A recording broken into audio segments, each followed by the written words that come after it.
देश की संपत्ति पर पहला अधिकार मुसलमानों का है, ये कांग्रेस का मैनिफेस्टो कह रहा है कि देश की संपत्ति पर पहला अधिकार मुसलमानों का है। इसका मतलब ये संपत्ति इकट्ठी करके किसको बांटेंगे? जिनके ज्यादा बच्चे हैं उनको बांटेंगे। घुसपैठियों को बांटेंगे। क्या आपकी मेहनत की कमाई का पैसा घुसपैठियों को दिया जाएगा? आपको मंजूर है? ये कांग्रेस का मैनिफेस्टो कह रहा है। राजस्थान के बांसवाड़ा में प्रधानमंत्री नरेंद्र मोदी ने यह बोलकर कांग्रेस की राह आसान कर दी है। देश में पहली बार कांग्रेस का मैनिफेस्टो इतनी बड़ी संख्या में पढ़ा जा रहा है। लोगों ने पढ़ा, हमने भी, बल्कि हमने भी खुद उनके बोलने के बाद ये देखा कि ऐसा क्या था।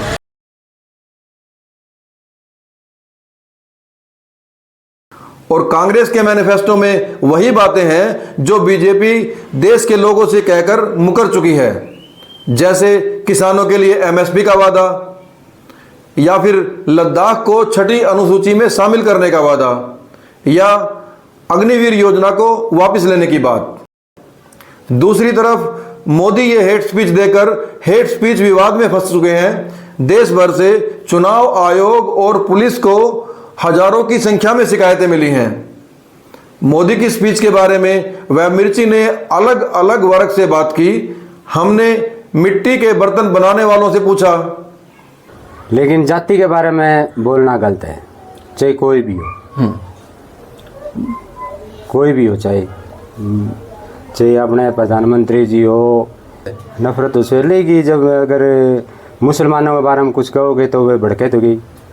ठीक बात। इसमें तो कोई रोल है ही नहीं। जाति पाति का कोई भेदभाव नहीं होना चाहिए। हमने जूते संवारने वालों से पूछा, अच्छी बात नहीं है, भाईचारा खराब हो गया इससे, ऐसी भाषा बोलने से। इतने बड़े आदमी ने, देश का राजा है, देश का प्रधानमंत्री है, देश की शान है, अच्छी बात थोड़ी है। हमने छात्रों से बात की। सर मेन तो ये है, ये भिड़ाने की कोशिश कर रहे हैं सर, हिंदू को मुसलमान को आपस में। हमने वकीलों से राय ली। ये हेट स्पीच के अंदर में आती है। सेक्शन 153 का ए के अकॉर्डिंग मोदी साहब ने जो मंगलसूत्र वाली बात कही है वो हेट ऑफ स्पीच में आती है। जो ये है हेट स्पीच के दायरे में बिल्कुल आती है। हेट स्पीच के दायरे में आती है, बिल्कुल आती है। 153 ये कहता है कि भी किसी जाति विशेष के ऊपर कटाक्ष करना, किसी के बारे में कहना, आपको किसी को भड़काना, तो बिल्कुल उसको ये कवर करती है और इसमें उनके खिलाफ कार्रवाई भी होनी चाहिए। तो ये एक धर्म के नाम पे घृणा फैलाना हेट स्पीच की श्रेणी में आती है। इसमें तो क्लियर कट है ये तो चीज़। दूसरा, यदि मनमोहन सिंह ने ऐसा नहीं कहा था कि उनको मुसलमानों को प्रॉपर्टी का अधिकार है सबसे पहले, तो वो उनकी माना भी करी है उन्होंने। तो ये दो मामले बनते हैं, हेट स्पीच का मामला ही बनता है, दूसरा डिफेमेशन का मामला ही बनता है। सबने माना कि मोदी जी की स्पीच से लोगों में नफरत तो फैलती है और ये हेट स्पीच के दायरे में आती है। चुनाव आयोग ने हेट स्पीच के मामले में भारतीय जनता पार्टी के अध्यक्ष जेपी नड्डा को नोटिस भी जारी कर दिया है, लेकिन पुलिस है कि उन्हें मोदी जी की स्पीच में कहीं हेट नजर नहीं आती है। नहीं जी, उसमें अपने ना वो सुन ली मैंने। अच्छा। हाँ, उसमें ऐसा वो नहीं था कि जिससे कोई अपने कोई भड़काने वो नहीं किया। मैंने सारी वो सुनी है। हाँ। अब मान ले कोर्ट को भी लगे कि प्रधानमंत्री की स्पीच में कोई हेट है ही नहीं, तो ये तो वही बात हुई कि राजा बोला रात है, रानी बोली रात है, मंत्री बोला रात है, संतरी बोला रात है, और ये सुबह सुबह की बात है। नमस्कार, वेब मिर्ची से मैं प्रशांत। इस वीडियो में वेब मिर्ची ने नरेंद्र मोदी की हेट स्पीच मामले में शुरू से अब तक क्या क्या हुआ उन सारे पक्षों को शामिल करने का प्रयास किया है।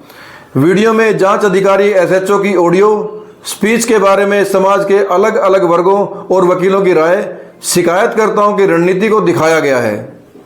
देश में 2024 के लोकसभा चुनाव चल रहे हैं और प्रथम चरण के मतदान के बाद बीजेपी में हार का डर बढ़ गया है।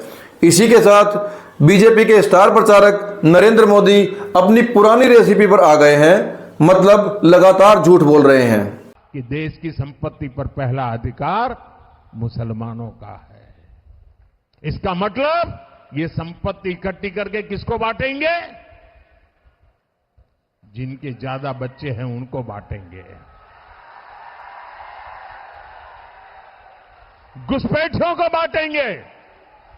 क्या आपकी मेहनत की कमाई का पैसा घुसपैठियों को दिया जाएगा?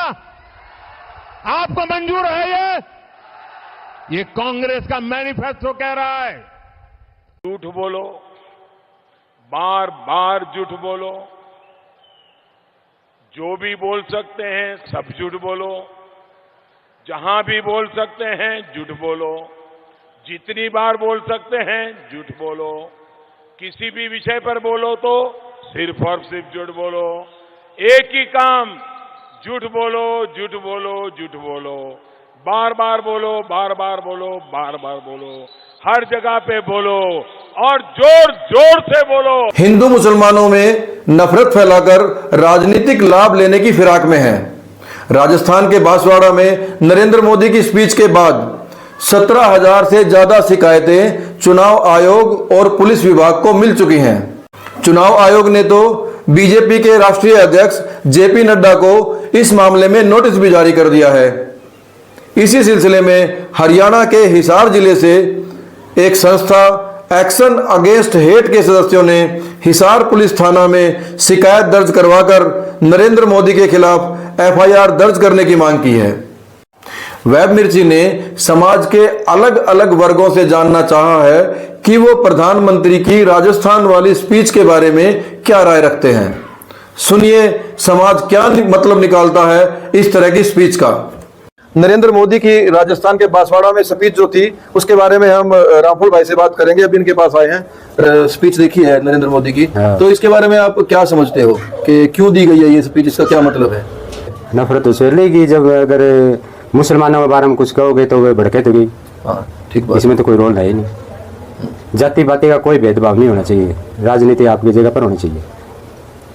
चाहे वोट का मामला हो चाहे कैसा भी मामला हो, लेकिन राजनीतिक अपने ढंग से करो और जाति के बारे में ना बोलो। हम लोग हिसार के परिजात चौक पर हैं और यहाँ ये जूतों की कारीगरी का काम करते हैं। इनसे हम बात करेंगे कि जो अभी राजस्थान के बांसवाड़ा में प्रधानमंत्री नरेंद्र मोदी ने जो स्पीच दी थी उसके बारे में ये क्या समझते हैं। राम राम जी। राम राम। क्या नाम है आपका? धूप सिंह नाम है। धूप सिंह जी, कितने टाइम से काम करते हो आप यहाँ? मैं तो 30 साल से करूँ। 30 साल से। अभी आपने ये देखा है, मैंने आपको वीडियो दिखाया था, तो आपको क्या लगता है, क्या समझ आता है इस तरह के भाषण से? अच्छी बात नहीं है, भाईचारा खराब हो गया इससे, ऐसी भाषा बोलने से। इतने बड़े आदमी ने, देश का राजा है, देश का प्रधानमंत्री है, देश की शान है, अच्छी बात थोड़ी है। तो आपको यह भी पता है कि इस तरह की चीज़ों पे कानून है कि जो हेट स्पीच है उन पे कानून है, कार्रवाई हो सकती है? मुझे नहीं पता इन बारे में। इस बारे में नहीं पता ना ना। तो ये लगता है कि इस तरह की स्पीच देने से दंगे फैल सकते हैं, नफरत फैलती है? नफरत ही फैलती है ऐसे लोगों से, ऐसी बातों से नफरत ही फैलती है। नफरत ही फैलती है, नफरत ही फैलेगी। ये जो भाईचारा खत्म होता है ना, भाईचारा खत्म होता है। भाई मैं आपसे भाईचारा करता हूँ, आप मेरे से करते हो, भाईचारा तो खत्म हो गया ना। हम लोग हिसार के डीएन कॉलेज में आए हुए हैं, दयानंद महाविद्यालय विद्यालय में आए हुए हैं। यहाँ हमारे पास मास कम्युनिकेशन के स्टूडेंट हैं जो आगे आने वाले टाइम में पत्रकार बनेंगे।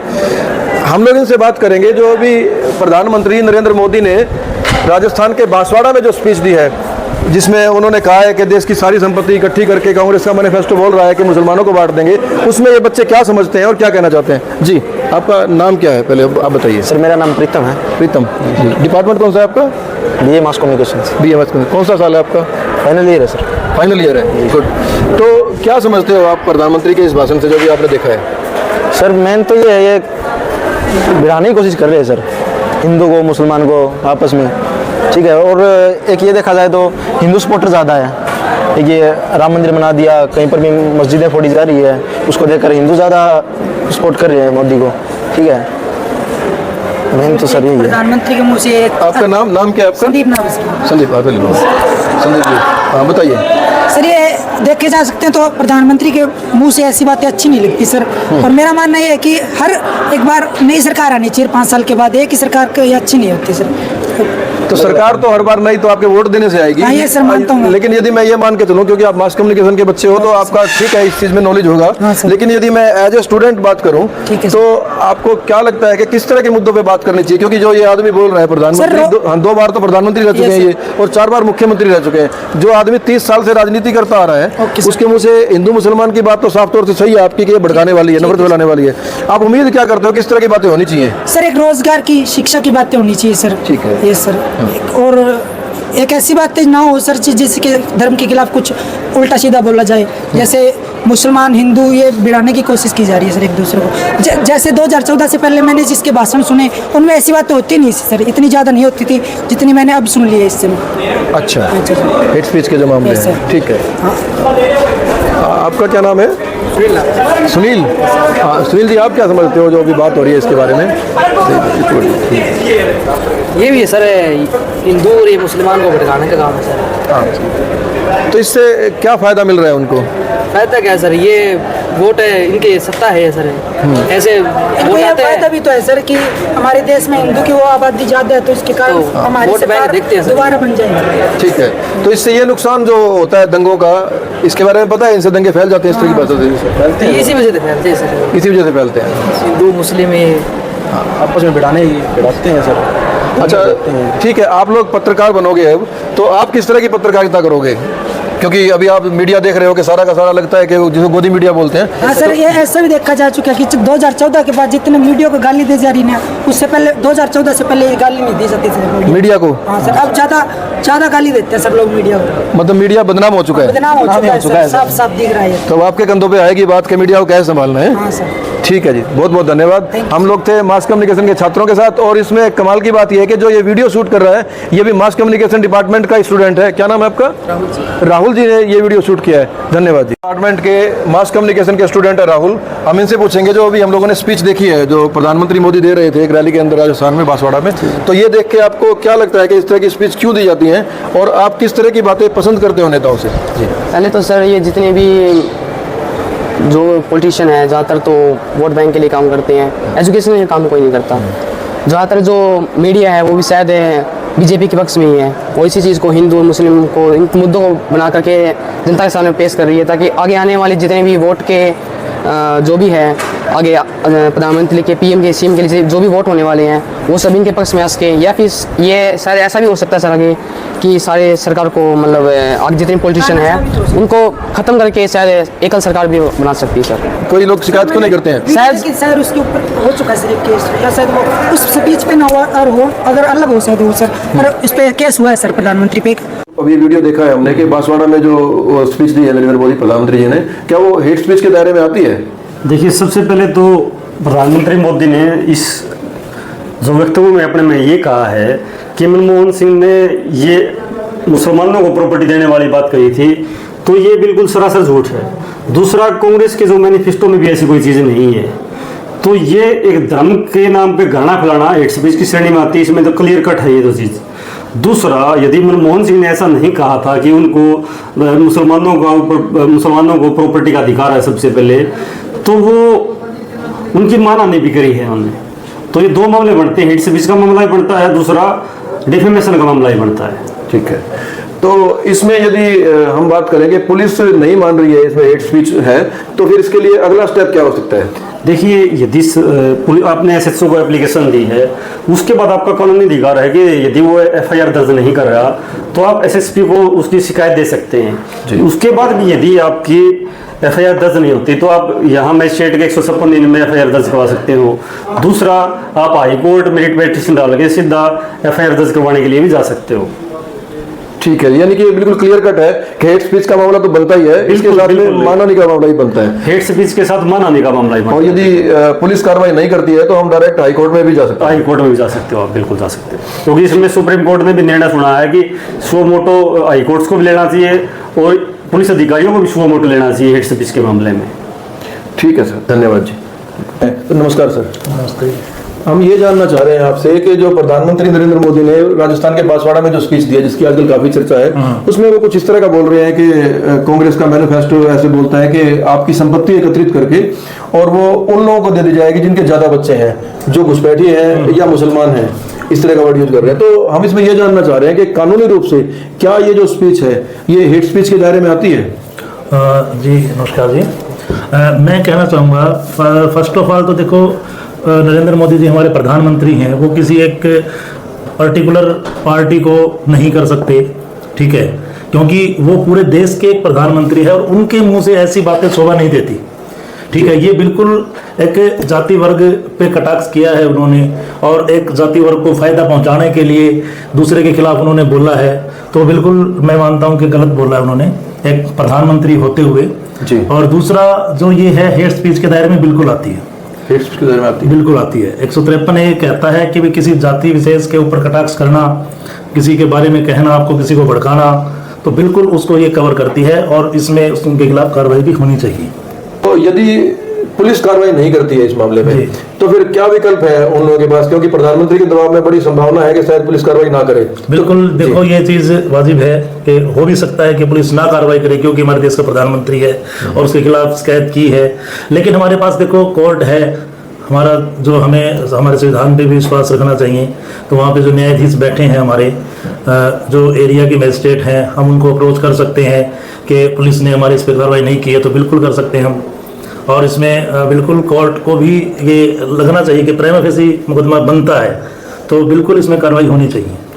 प्राइमा फेसिया मुकदमा बनता है। इसमें एक और बात जानना चाहेंगे हम लोग कि 2023 में सुप्रीम कोर्ट ने आदेश दिए थे, क्योंकि हेट स्पीच की काफी कंप्लेंट आ रही थी कि सभी स्टेट्स को और यूनियन टेरिटरीज को कि हेट स्पीच का कोई भी मामला यदि आता है तो आप बिना कंप्लेंट के सुओ मोटो भी उसको लोगे, तो क्या इसका भी कोई फायदा मिलेगा ये कंप्लेंट यदि किसी कोर्ट में जाती है तो? बिल्कुल मिलना चाहिए, क्योंकि सुप्रीम कोर्ट जो हमारी सुप्रीम पावर है, जब वो कह रही है इसके बारे में तो उसका तो बिल्कुल मतलब है, तो बिल्कुल देखना चाहिए जहाँ भी ये कंप्लेंट जाती है, चाहे हमारे पुलिस डिपार्टमेंट के पास जाए तो उनको भी देखना चाहिए, क्योंकि वो भी पब्लिक के सर्वेंट हैं, ठीक है, तो उनको भी ये चीज़ें लगनी चाहिए। क्योंकि देखो नेता जो है हमारे वो बाद में आते हैं, फर्स्ट ऑफ ऑल पुलिस जो हमारा एडमिनिस्ट्रेशन है, पुलिस हमारी कानून व्यवस्था है, तो पुलिस को कानून के बारे में पता है और उसको कानून की रक्षा करनी भी चाहिए। हमारे साथ हैं सीनियर एडवोकेट ब्रजेश सिंधु जी, तो हम उनसे कानूनी पक्ष जानना चाहेंगे। नमस्कार एडवोकेट साहब। नमस्कार। तो हम ये जानना चाहते हैं आपसे कि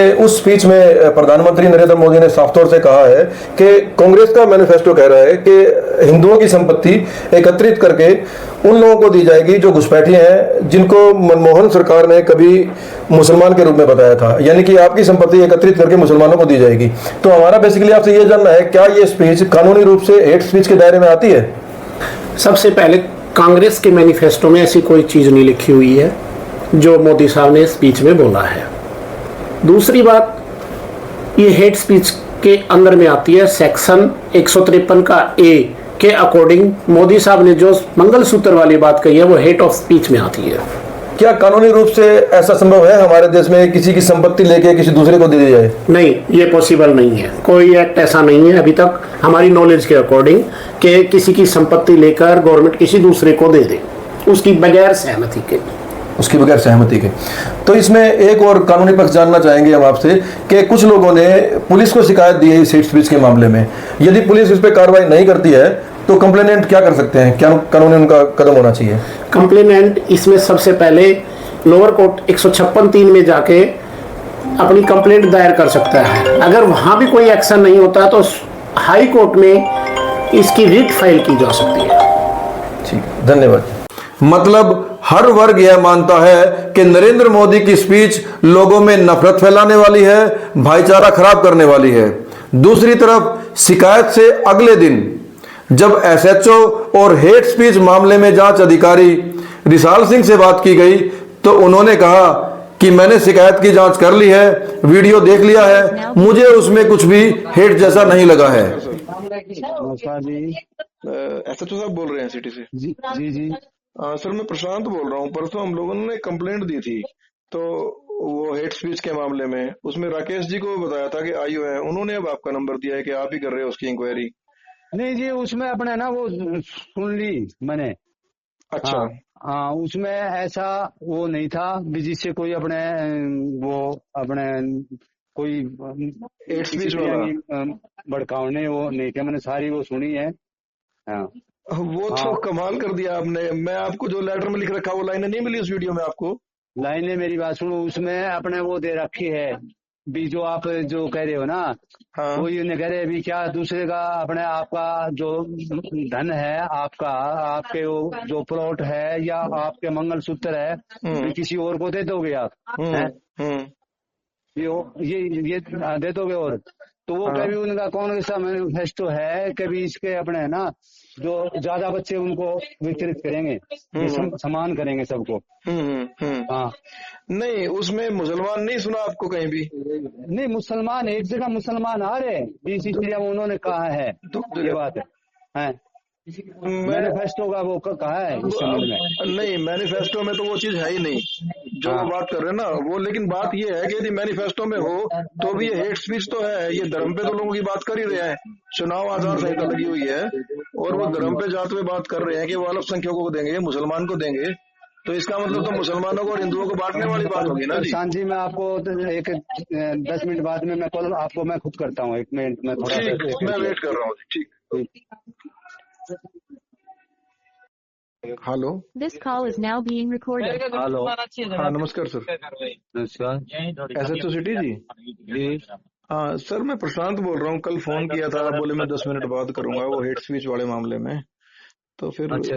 हाँ उसी में पूछना था सर, वो कंप्लेंट तो क्लियर है उस। हाँ जी। नहीं कंप्लेंट आज आपने वो क्या भेजी है उसमें? क्या क्या उसमें कुछ खुलता ही नहीं, खुले तो कुछ और ही खुले। नहीं, जो मैंने कल आपको वीडियो भेजा था। नहीं वो 2.5 मिनट का वो देखना है। हाँ मैंने लिखा 2 मिनट 16 सेकंड पे यहाँ से शुरू होती है, 1 मिनट की स्पीच है 1.5 मिनट की, तो वो नहीं खुल रहा है आपके यहाँ? ना तो वो तो सिंपल खुलता है सर यूट्यूब पे। तो फिर कैसे करें? या तो आपको आके दोबारा दें, क्योंकि वो तो दोबारा क्यों? वो तो मैंने अच्छी तरह से देख लिया, दोबारा देने की जरूरत ही नहीं है। इसमें सर 2 ही बात थी कि 153B साफ तौर से कहती है किसी धर्म की, जाति, समुदाय की बात नहीं करेंगे आप, तो दुर्भावना पैदा करने वाली या घृणा वाली। तो वो तो साफ तौर से बोल ही रहा है सर वो कि ये संपत्ति उनको पाकिस्तान वालों को, उसको मुसलमानों को दे दी जाएगी। नहीं पाकिस्तान वाला नहीं, मुसलमानों की बात कर रहा है, मुसलमानों की। और जो आपकी जो उस तरह के हैं पिछड़े वर्ग वगैरह है उनकी बात कर रहा है वो। पिछड़े वर्ग की और की तो वो तो आदिवासी वाला वो उन्हें कहने लग रहे हैं आदिवासी का वो इनका धन है या और वो। हाँ, आप तो दे दोगे क्या? वो मुसलमानों को दे दोगे क्या? हाँ यही बात हो रही है। नहीं वो नहीं, वो आप अपना धन है, आपके मंगलसूत्र आप किसी और को दे दोगे क्या? हाँ आप किसी और को देते हो क्या? हाँ, भी उन्होंने अपने मैनिफेस्टो में ये कहा है भी अपने जो भी धन इनका डिवाइड करेंगे। हाँ, जिनके ज्यादा बच्चे हैं उनको देंगे जी, हाँ तो फिर वो अपने उसमें तो कोई ऐसा तो कोई नहीं है भी उसमें किसी को आघात पहुंचने वाली। तो अच्छा ये बताओ सर आप मेरे को, ये तो बिल्कुल साफ तौर से इतनी सी तो बात है कि दूसरों को धन किसकी बात कर रहा है? मुसलमान वर्ड बोल रहा है वो। और एक और बात, वो झूठ बोल रहा है क्योंकि मैनिफेस्टो में तो ऐसा कहीं भी नहीं लिखा हुआ। या तो आप मैनिफेस्टो की कॉपी मंगा लो या मैं दे देता हूँ आपको। ये तो बिल्कुल साफ है ना जी कि एक तो झूठ बोल रहा है और एक 2 धर्मों के बीच में वो नफरत फैला रहा है झूठी बात से। हाँ तो इतनी सी हमारी कंप्लेंट है, क्योंकि हिंदुओं से मंगलसूत्र तो हिंदू ही पहनते हैं, मुसलमान नहीं पहनते। मंगलसूत्र पहनते हैं वो तो देखो ये बात ठीक है भी, वो उसका ये है भी आपका अपना धन है वो जो मंगलसूत्र भी लेडीज के लिए तो मंगलसूत्र सब कुछ होता है। हाँ जी जी जी जी भी तो, ये आप अपने किसी और को दे दो क्या? ये चीज है। हाँ तो मैं भी वही बात कह रहा हूँ कि वरना तो हम क्यों आते? सारा देश तो इस चीज को मान रहा है कि वकील भी थे हमारे साथ कि वही मान रहे हैं कि ये हेट स्पीच तो है ये। अब हम क्या करें? आपको कैसे समझाएं? बताओ, कोई और प्रूफ चाहिए या क्या मामला है? नहीं प्रूफ तो और क्या? तो अब इस कंडीशन में क्या तरीका होता है? हम लोग एसपी साहब से मिले, मतलब आपसे ऊपर की अथॉरिटी से मिले? हाँ मिल लो, ऐसे एसपी साहब से मिल लो। अच्छा, आपने वो दफ्तर दाखिल कर दी क्या फाइल? दफ्तर दाखिल तो मतलब उसके वो कौन नहीं इसमें मैंने सुनने के मुताबिक तो कोई वो इसमें वो था नहीं किसी को भावनाओं को ठेस पहुंचे। ठीक है। तो चलो फिर हम एक बार कल एसपी साहब से मिल लेंगे। आपसे बात करना जरूरी था ना जी, कहीं ये बात हो कि आपने SHO साहब से मिले ही नहीं और आप मेरे पास आ गए एसपी साहब कहते। तो ये है कि क्लियर है कि आप मानते हो कि उसमें कोई ऐसी बात नहीं है, तो हम एक बार एसपी साहब से मिल लेते हैं जी। ठीक ओके।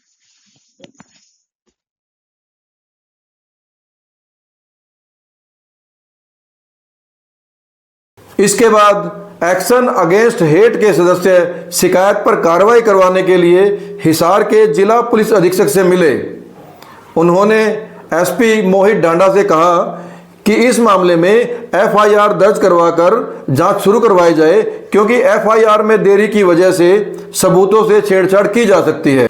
आइए जानते हैं शिकायतकर्ताओं का कैसा अनुभव रहा हिसार के एसपी महोदय से मिलकर।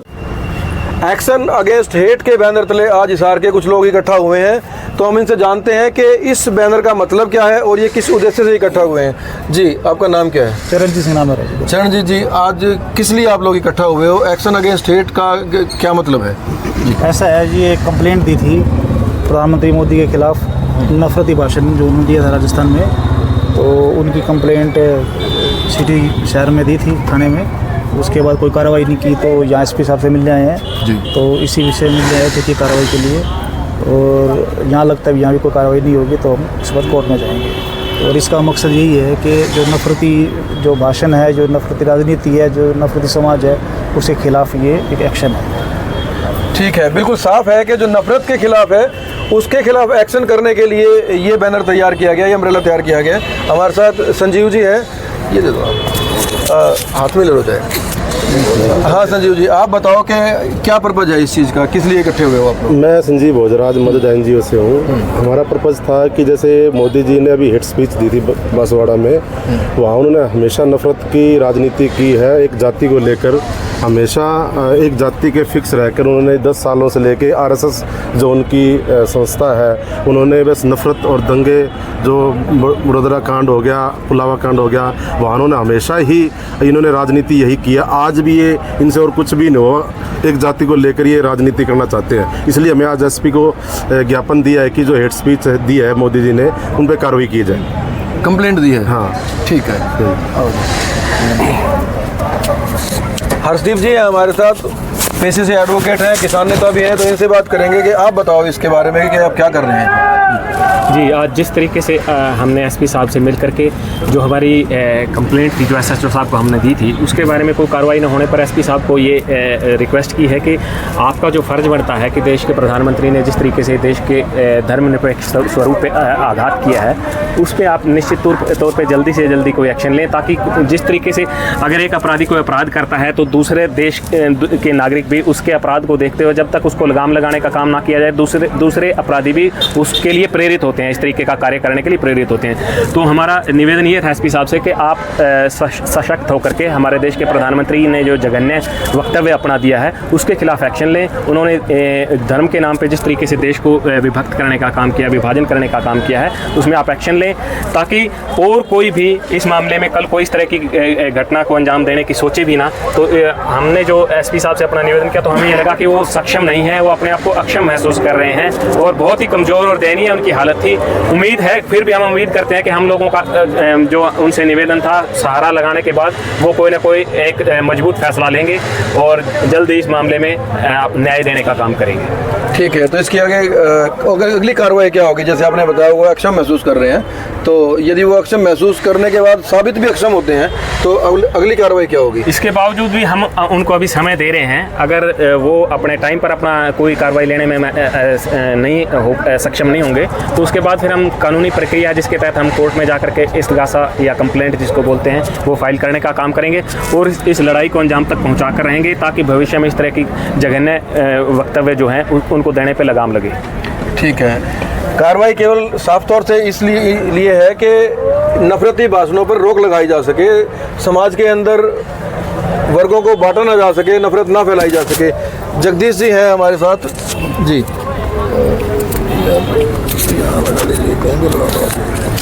दीदी जी, आपसे सवाल है कि मुझे नहीं पता कि पूछना चाहिए कि नहीं पूछना चाहिए, आप विभाग से रहे हो, पुलिस विभाग से रिटायर हुए हो, आपको पुलिस की प्रक्रिया का आइडिया है कि वो किस तरह से काम करती है। ये कंप्लेंट सीधी प्रधानमंत्री के खिलाफ है, तो आप क्या उम्मीद करते हो? उम्मीद तो ये है कि मेरा जहाँ तक ख्याल है गलती से इन्होंने रिसीव कर ली जो हमारी कंप्लेंट थी। ये अगर विभाग की बात को देखें जो मैंने देखा है 37 साल की अपनी नौकरी में, और पुलिस के सारे को आगे पीछे हालात को इनको रिसीव ही नहीं करनी चाहिए थी, ये अनजाने में कर दी, क्योंकि इतनी हिम्मत ही नहीं होती पुलिस वाले की, जो कि एक ऐसे प्रधानमंत्री जो किसी को भी कुछ नहीं समझता, अपने आप को विष्णु का अवतार मानता है। तो इसके लिए तो अब रही बात है कि हेट स्पीच की, मैं तो सिर्फ ये कहना चाहता हूँ कि अब इनके पास मुद्दे नहीं है। अगर भारत में मुसलमान नहीं होते तो ये आदमी इस देश में सत्ता पर कैसे आता? 10 साल मुसलमानों के कारण ये आया है और अब भी आने की कोशिश कर रहे हैं, क्योंकि इसके लिए काम कोई मायना नहीं रखता। इसका मकसद है जनता को बेवकूफ़ बनाओ और सत्ता पर काबिज रहो, और आने वाले समय के अंदर भी ये आदमी हमारे लिए बहुत ही खतरनाक होगा। हमारे साथ मनोज जी हैं, बहुत पुराने एक्टिविस्ट हैं, तो इनसे हम जानना चाहेंगे कि अभी जो आपने कंप्लेंट दी है और इससे पहले भी आपका पुलिस से आप रूबरू रहे हो अलग अलग मामलों में, तो मैं 2 सवाल बिल्कुल साफ से हैं कि एक तो कितनी उम्मीद है, क्योंकि आपने पुलिस की कार्रवाइयाँ देखते हुए, कानून से लड़ते हुए कई साल हो गए हैं। दूसरी बात यह है कि जो इनको राजनीतिक रूप से रोकना भी संभव है या नहीं है, क्योंकि जब बात कर रहे हैं कि ईवीएम पे इनका कंट्रोल है या लोगों में फूट इतनी है या लोगों में कुछ जागरूकता आई ही नहीं। तो पहले सवाल पर हम लोग आते हैं कि आपको क्या लगता है इन शिकायतों से इन पर रोक लगाना संभव है?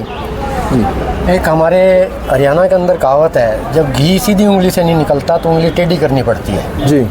तो हम लोगों ने ये मंच बनाया, हमारा एक ग्रुप बना है जिसमें हम इस हेट स्पीच के द्वारा जो है इनके खिलाफ़ कार्रवाई चाहते हैं। लेकिन मुझे नहीं लगता कि ये कोई कार्रवाई करेंगे, क्योंकि एसपी भी जिस तरह से आज हम मिले हैं, बाकी सब बता दिया है भाइयों ने कि उनका भी जो रुझान था वो नेगेटिव था।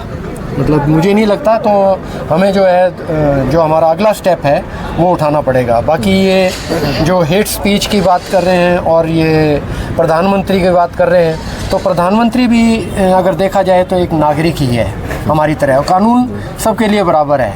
अगर हम जैसा कोई एक आम नागरिक होता तो अभी तक तो एक्शन हो जाना चाहिए था। 154 CRPC कहता है, और माननीय सुप्रीम कोर्ट का भी आदेश है कि शिकायत आते ही उसके ऊपर तुरंत एक्शन लिया जाए, और अगर उसके ऊपर क्रिमिनल ऑफेंस बनता है तो उन धाराओं में जो है FIR दर्ज करनी चाहिए। लेकिन यहाँ पे एक आम नागरिक और एक ख़ास नागरिक, आजकल ये ख़ास नागरिक है, और ख़ास नागरिक जो बने हुए हैं जो हमारे प्रधानमंत्री जी माननीय, वो आजकल कुछ भी बोल रहे हैं, जो उनके दिल में आ रहा है वो बोल रहे हैं। जैसे कह रहे हैं कि अपने हिंदुओं की औरतों के लिए बोला कि ये मंगलसूत्र के बारे में। अरे मंगलसूत्र के बारे में आपको क्या पता कि क्या कीमत होती है?